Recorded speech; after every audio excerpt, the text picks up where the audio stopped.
Covid-19. A TV Batatais está com você. Em nossos programas, trazemos as últimas notícias sobre o Covid na cidade e como se prevenir. Use álcool gel, pratique o distanciamento social e sempre use máscara. Se todos seguirem as regras, vamos vencer o coronavírus e viver em paz. Mais uma campanha da TV Batatais, a TV do nosso povo.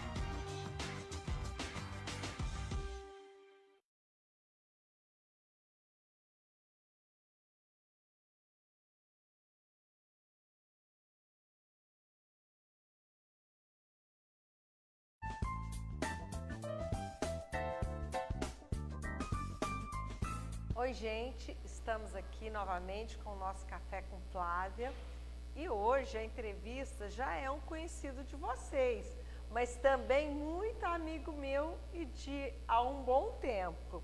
Então hoje nós vamos falar de algo que é comum entre nós. Eu trouxe aqui hoje o Cid Bertanha. O Cid é um dos pioneiros no mercado de máquinas agrícolas aqui na região. Fundou sua primeira empresa junto com seu irmão Célio em 1972 e de lá para cá não parou mais. Hoje ele comanda a Eclética Máquinas aqui de Batatais. Cid, obrigada por ter aceito o nosso convite. Obrigado, Flávia. É um prazer estar aqui participando desta enquete com você. Bom, conta um pouquinho, né? Hoje você está aqui, todo mundo já te conhece, mas vamos voltar um pouquinho da sua história. Como é que foi esse interesse seu por máquinas agrícolas? Como é que surgiu? Flávia, você sabe, eu sou descendente de família italiana e nasci na agricultura. Nasci na Barra do Pé de Café, eu costumo dizer. Então, desde criancinha mesmo, eu convivo com a cafeicultura. E eu vivi na cafeicultura até 22 anos de idade. Então, eu tenho na minha família, os meus tio-avós, alguns da nossa família, eles são inventores. Na época, era exime construtores de carro de boi, de charrete, carroça, ferreiros. E isso eu era fascinado quando eu ia na oficina deles, na carpintaria, vendo eles trabalhar e construir, e eu ficava fascinado com aquilo. Então, desde criança, eu tive uma vocação muito forte para a indústria de máquinas. Quer dizer que isso já vem de família? Sim, temos uma ligação muito forte em família. E aí foi que eu cultivei dentro de mim um sonho muito grande em construir máquinas agrícolas. Bom, e aí você começou lá em Ribeirão Corrente, né? Para quem não sabe, aqui de Batatais, que você começou em Ribeirão Corrente, foi quando a gente se conheceu, inclusive. E como é que você criou essa primeira empresa? Como é que foi o crescimento dela? Sim, a minha primeira obra, eu tinha 13 anos de idade, eu construí uma mini geração de energia elétrica, porque a casa onde eu morava com os meus pais não tinha energia. Então, eu montei um sistema lá tocado a água que gerava energia para iluminar a casa. E daí para frente eu trabalhei na roça, assim, mas sempre consertando máquina, consertando trator, consertando carro, mexendo sempre com mecânica. E aí, em 72, nós mudamos para a cidade. Aí eu comecei com oficina mecânica, Flávia, e foi através da oficina mecânica que eu pude construir as primeiras maquinetas para a cafeicultura. A primeira foi o quê? Uma roçadeira? Você uma começou com a roçadeira? Eu me lembro das suas roçadeiras, por isso que eu perguntei. Uma roçadeira rebaixada, lateral, que passava na barra do cafeeiro e roçava bem baixinho todo o mato. Então, facilitou também a vida do cafeicultor. Facilitou muito, né? Aliás, sim, nessa época era tudo manual, e hoje muito é o contrário, manual, né? Muito hoje, manual. A maior parte do manejo da lavoura de café é através de máquinas. Exato. Hoje o Brasil, Flávia, tem uma tecnificação em café, em lavoura cafeeira, que é exemplo para o mundo. Nós somos a ponta do negócio. Nós estamos lá no ápice da pirâmide. Como é que foi a sua mudança para Batatais e por que Batatais? Pois é. Veja, eu estava com a indústria em Franca e a Franca estava no apogeu do calçado. Um apogeu, incrivelmente. E faltava mão de obra lá. E Batatais tinha uma mão de obra metalúrgica muito especializada. E aí, um dia, uma visita do Dr. José Cirilo Barcelos, médico aqui de Batatais, mas filho lá de Franca, Pedregulho ali. Ele era meu cliente e tinha fazenda em Pedregulho. E conversando comigo lá, assim, falando sobre trabalho, sobre dificuldade, de facilidade. E aí eu falei para ele das dificuldades que eu estava tendo com mão de obra, que eu estava transportando gente de Batatais para Franca todo dia. Você já estava contratando pessoas de Batatais para trabalhar lá? Já tinha uma Kombi lotada que ia para Franca todo dia trabalhar na Bertanha. E aí ele falou, por que você não vai para Batatais? Eu sou amigo lá do prefeito tal, e você vai lá para Batatais. Eu vou te levar para Batatais. E aí ele chegou em Batatais, Flávia, e falou com o Dr. Geraldo Marinheiro. Imediatamente o Dr. Geraldo ligou para mim, lá junto com o Dr. Cirilo. E aí começou a conversa, me convidou. Que ano que era isso? Foi 77. Foi 87, desculpa. 87. 1987. É.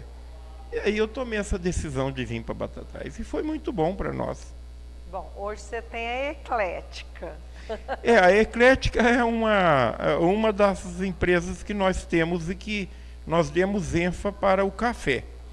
Então, como a gente está muito focado no café hoje, nós temos a inscrição que a gente trabalha com a marca Bertanha, é a Eclética Agrícola. Você participou de todo esse movimento da transformação cafeeira, né? Sim, participei. E hoje, a nossa região, a região de Franca, que engloba Batatais, Pedregulho, Cristais, Patrocínio, Ribeirão Corrente, ela tem o café como a sua maior força econômica. Como é que foi? Me conta um pouquinho como é que foi essa vivência para você de ver as modificações sofridas pela cafeicultura.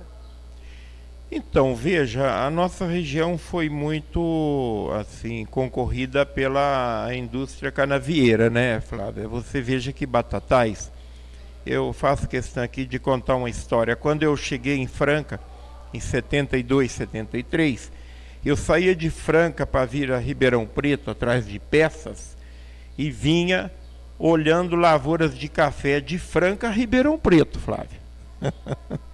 Então, hoje não tem mais, né? Batatais, por exemplo, virou só quase que cana. A lavoura de café aqui quase foi extinta. Mas a região de Pedregulho, Ribeirão Corrente, Jeriquara, Cristais Paulista, toda ali a região de Franca, da Alta Mogiana, ela cresceu muito a cafeicultura, e essa divisa nossa aqui de São Paulo com Minas Gerais está muito ativa a cafeicultura e com lavouras excelentes e muito tecnificada. A nossa região da Alta Mogiana, né? Para quem não sabe, eu já falei aqui algumas vezes, mas vou falar novamente. Eu sou cafeicultora, tenho muito orgulho, né, da minha empresa, Labareda Agropecuária.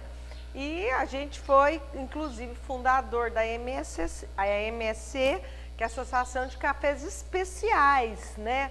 Porque a região da Alta Mogiana, primeiro, ela é a maior do estado de São Paulo. Produz em torno de 2 milhões de sacas de café. E segundo, ela foi uma das primeiras também a ter o selo de indicação de procedência, que o café da nossa região tem uma qualidade superior. Então, nós conseguimos, na Alta Mogiana, vamos dizer assim, ficar no café, apesar da cana, como você mesmo trouxe. Graças a você e o seu marido, o grande Gabriel, que ele lutou anos a fio por essa marca, né? O café da Alta Mogiana, e ele venceu. Ele conseguiu registrar essa marca que hoje o café da Alta Mogiana é um sucesso no mundo inteiro. Reconhecida, né? Mundialmente. Nós estamos comercializando esse café nos Estados Unidos e divulgando a marca, né? Café da Alta Mogiana. Ele é, Flávia, reconhecidamente, mundialmente hoje, graças ao Gabriel. Uma luta de 8 anos para conseguir essa marca. Você lembrou bem, que cabeça boa eu lembro da luta dele. Não foi fácil. Quantas vezes a gente foi lá no Rio de Janeiro, né? No INPI para conseguir, exatamente. É. Assim, e movimentando, mobilizando os prefeitos, mobilizando deputados. Exatamente. Realmente foi uma luta. Mas é muito importante que agora Franca é reconhecida mundialmente como um café de qualidade superior, de excelente qualidade, né? Um excelente, eu falo muito bom. Falar em café é um problema, porque assim, eu sou uma apaixonada. Eu também. Mas é desafiante, né? É desafiante, é desafiante. E eu tenho muito orgulho de ter sido a pessoa que mudei a história da colheita de café de varrição do Brasil, você entendeu? Exatamente. Conta um pouquinho disso daí. Eu participei e é muito bacana. Conta essa história para nós. Eu não posso deixar de lembrar aqui o nome de uma figura ilustre, o meu saudoso Augusto Spirlandelli, que ele não mediu esforços para construir o primeiro protótipo desta máquina, né, que foi a Mogiana, que a ideia partiu inclusive dele. Eu forneci vários componentes mecânicos para ele e ele falou assim: eu vou montar lá e eu vou te chamar lá para você ver. Eu cheguei lá, vi, falei, vai dar certo, né? Eu chamava ele de Gustinho, que era o nome popular dele. Falei, Gustinho, vai dar certo, esse negócio vai funcionar, isso tem futuro. E daí para frente ele fez lá o protótipo, funcionou empiricamente, mas aí depois eu peguei esse protótipo e trabalhei 3 anos nele até virar uma máquina. E daí para frente nós mudamos a colheita de café de varrição do Brasil. Nós passamos a colher o café do chão no meio da rua e uma colheita total. Que era antigamente feita só manualmente. Manual. E perdia muito café, né, Flávia? Exatamente. Sabe o que eu lembro das primeiras máquinas? Que fazia era terra para todo lado, né? Exatamente. E aí ela foi ao longo dos anos melhorando, né? Isso. Aquele processo era um grande aspirador de pó, que era uma máquina que colhia azeitona na Europa. E aí eles tentavam colher café com aquilo, mas aquilo não funcionava, na verdade não funcionava. Aí nós transformamos a colheita numa pega mecânica, uma coisa mais rápida, mais potente, aonde você conseguia abranger toda a demanda dos cafés que estava esparramado no chão. E aí deu certo. Hoje, felizmente, o café de varrição é de grande volume e de grande economia para o produtor, Flávia, porque o café de varrição vale dinheiro também. Vale também, com certeza. O café, aliás, nos preços que o café, felizmente, está hoje, né? Sim. Tudo está valendo. E a varrição, exatamente, a gente tem que cuidar dela também com muito carinho. Também, né? Exatamente. Hoje, conta um pouquinho para nós sobre as diversidades de máquina que vocês produzem. Eu sei da varrição, da varredora, né, que ela veio ao longo dos anos aprimorando e hoje é um dos carros-chefes, né? Mas o que mais que é destaque da Eclética e da Bertanha?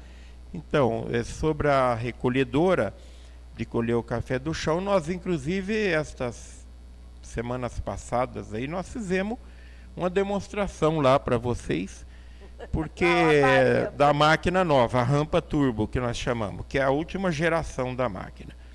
E nós temos a colhedeira também, a máquina de colher o café da árvore, Flávio, que eu obtive a patente dela o ano passado, saiu a carta patente.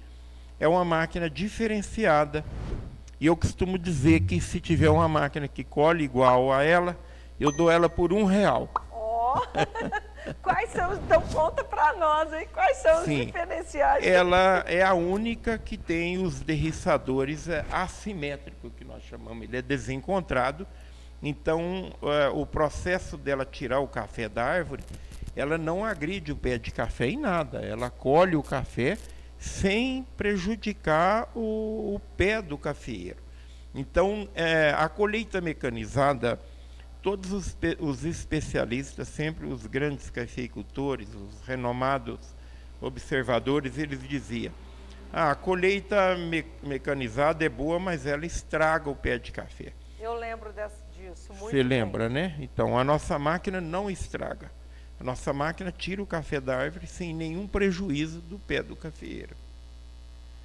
Devido ao processo de acomodação dos derriçadores, você entendeu? Que são São assimétricos. muito... Enquanto um derriçador colhe um pé de café, o outro está colhendo o outro. Então, você não consegue vibrar o caule da árvore. Você consegue vibrar só as ramas. E é isso que é importante. Essa é a grande diferença. Ó, gente, a propaganda está feita aí. Vocês cafeicultores que estão aqui nos assistindo, né? Vão experimentar também, né? Estamos às ordens. Ô Cid, o sonho de qualquer fabricante de máquina é participar, né, da AgriShow. Sim. E você chegou lá. Então, assim, como que é para você participar da maior feira de equipamentos agrícolas da América Latina? Foi muito importante. Eu tenho orgulho, Flávia, de ter participado da primeira, né? Eu participei da primeira, nós fizemos uma feira bastante assim, pitoresca mesmo, ela foi muito tradicional, bastante assim, ao estilo de fazenda mesmo, que na época o pessoal da Secretaria da Agricultura de Ribeirão Preto pediu assim: ó, nós não queremos esnobação, nem luxo, nem nada, nós queremos uma coisa assim bem parecido com fazenda mesmo. Então, eu até construí lá um rancho de telha, sabe? Todo de madeira, e foi bastante interessante. E daí para frente a AgriShow veio fazendo sucesso, sim. Só que depois começou a surgir tantas feiras, mas tantas feiras, que o produtor, o homem do agronegócio, ele passou a frequentar as feiras regionais, que é onde ele está. E aí a AgriShow, hoje, ela ficou assim muito explorada por todo tipo de comércio, toda atividade vai lá para vender alguma coisa ou mostrar alguma coisa. Então você vai para a feira hoje, se você brincar, você fica mais atendendo vendedor de alguma coisa do que atender mesmo o próprio cliente, você entendeu? Mas ainda é uma feira que todo mundo espera, porque tem lançamentos de máquinas, ela gera muito negócio, os bancos durante a feira criam, facilitam, né, sim, a aquisição de máquinas, então ela ainda traz um giro econômico muito grande. Sem dúvida, e ela é uma vitrine, né? Ela mostra o potencial que é a nossa agricultura, né? Que é o agronegócio do Brasil, né? Então, já isso que a gente não está tenha falando dúvida. de agronegócio, sim, sim. Eu como cafeicultora, você também, né? A gente viveu muitos momentos dentro do agronegócio e muito preconceito. E hoje, com o crescimento do agro, a força do PIB que ele gera, as pessoas estão começando a ter um outro olhar. Como é que você vê o agronegócios hoje, Cid? Eu vejo que ele é a alavanca motora do Brasil. Agora, eu não sei por que as pessoas é contra o café que ela toma de manhã na mesa, o arroz e feijão, a carne, a mistura, tudo que ela aprecia pela vida fora, que é produzido pelo agronegócio. A roupa que ela usa, o calçado que ela calça, né? A cadeira que ela senta, e ela ainda protestar contra o agronegócio. Quer dizer, é como se cuspisse no prato que comeu, você entendeu? Eu sinto assim, eu acho que é até uma ingratidão, uma falta de reconhecimento. E é o agronegócio que tem segurado o Brasil na posição que ele está. E nós precisamos produzir alimento para o mundo, porque tem muita gente passando fome lá fora e depende do agronegócio brasileiro. Esta é a verdade. Esses dias eu estava até assistindo uma reportagem na TV e estava falando justamente isso, o risco que o mundo está de passar fome, de não ter alimentos, não ter geração de alimentos suficiente. Já está passando fome, né, Flávia? Já está passando.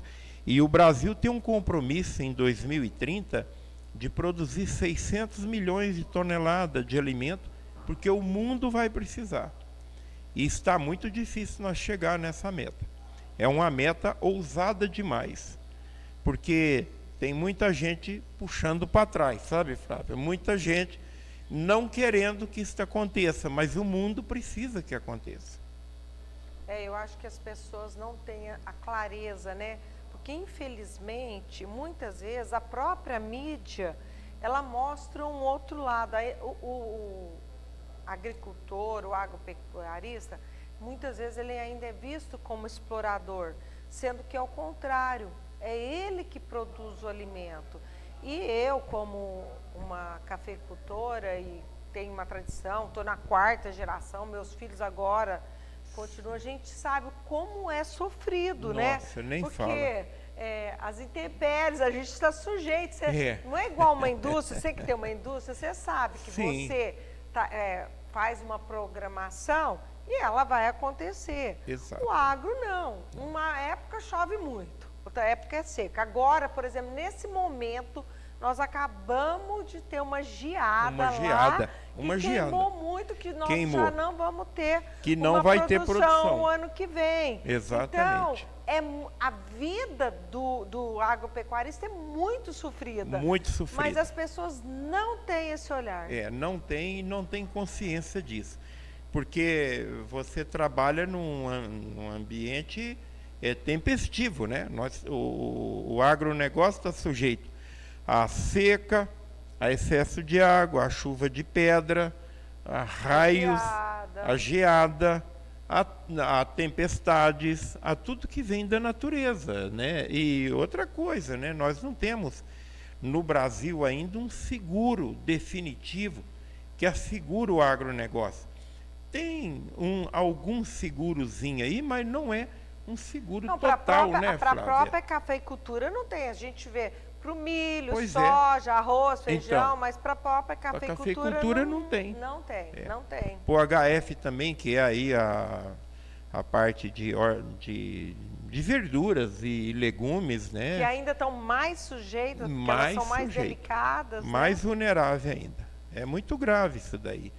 Eu acho que o brasileiro não tem o direito de torcer contra o agronegócio. Ele deveria ser um grande torcedor para que tudo desse certo, porque vai ser bom para todo mundo. Concordo com você.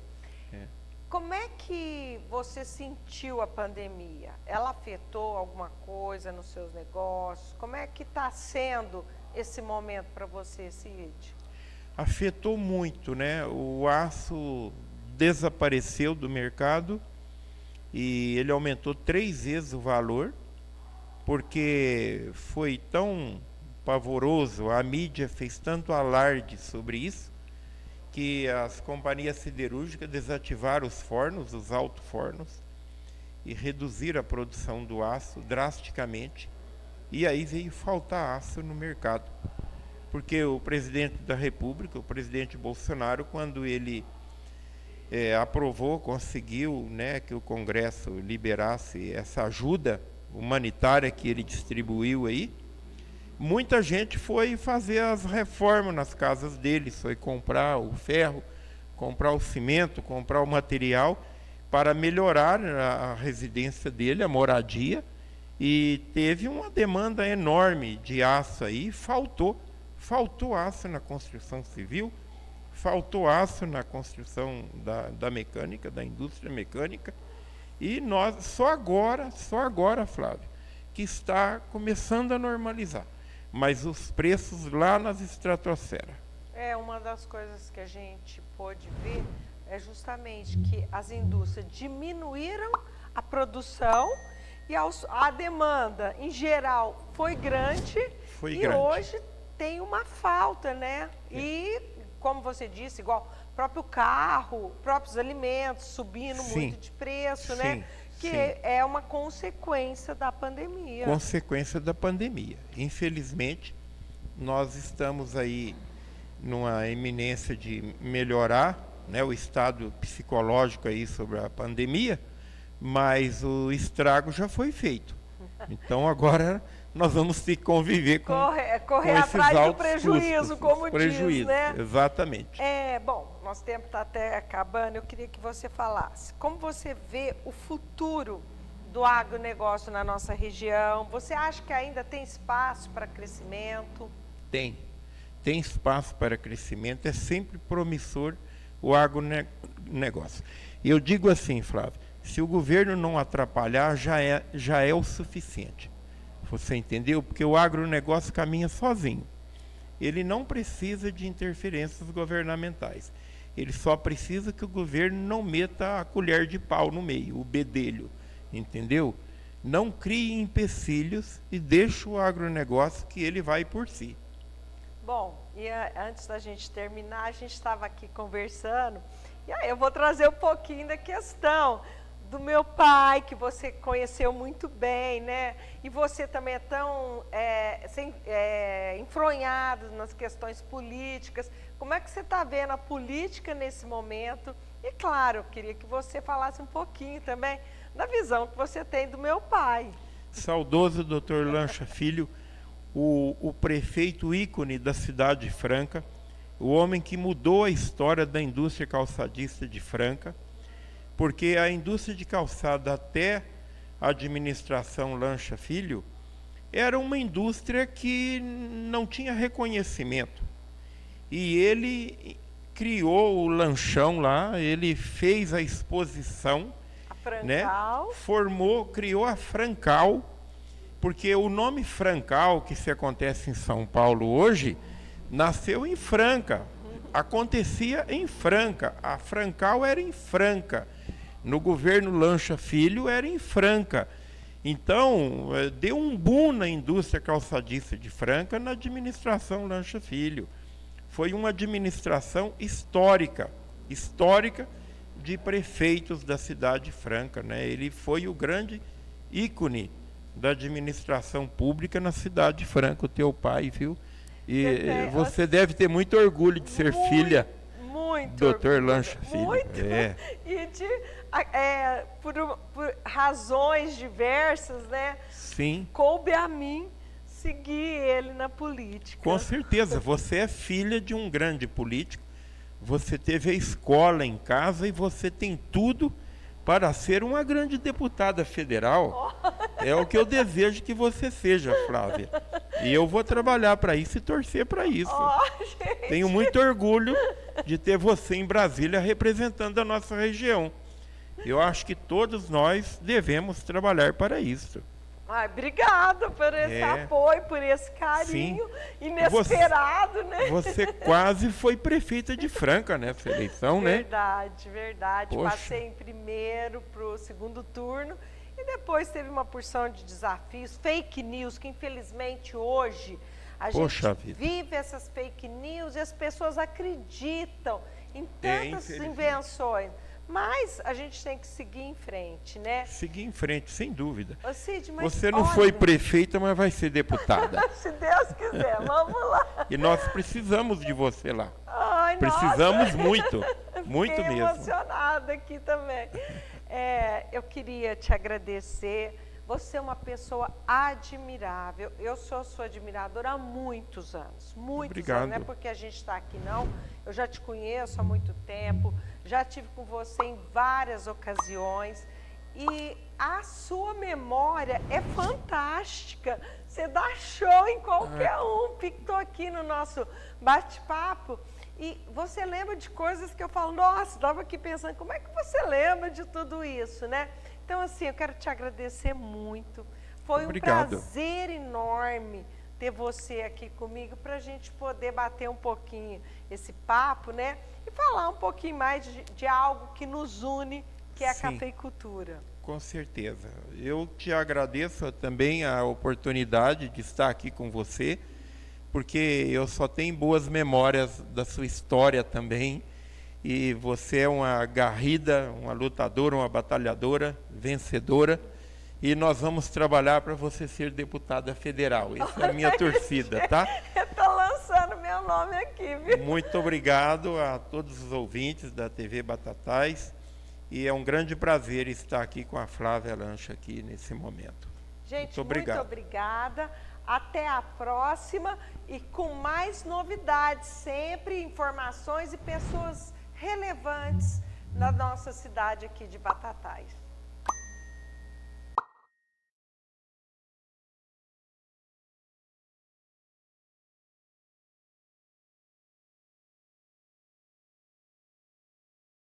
Covid-19. A TV Batatais está com você.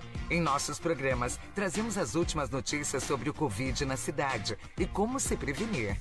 Use álcool gel, pratique o distanciamento social e sempre use máscara. Se todos seguirem as regras, vamos vencer o coronavírus e viver em paz. Mais uma campanha da TV Batatais, a TV do nosso povo.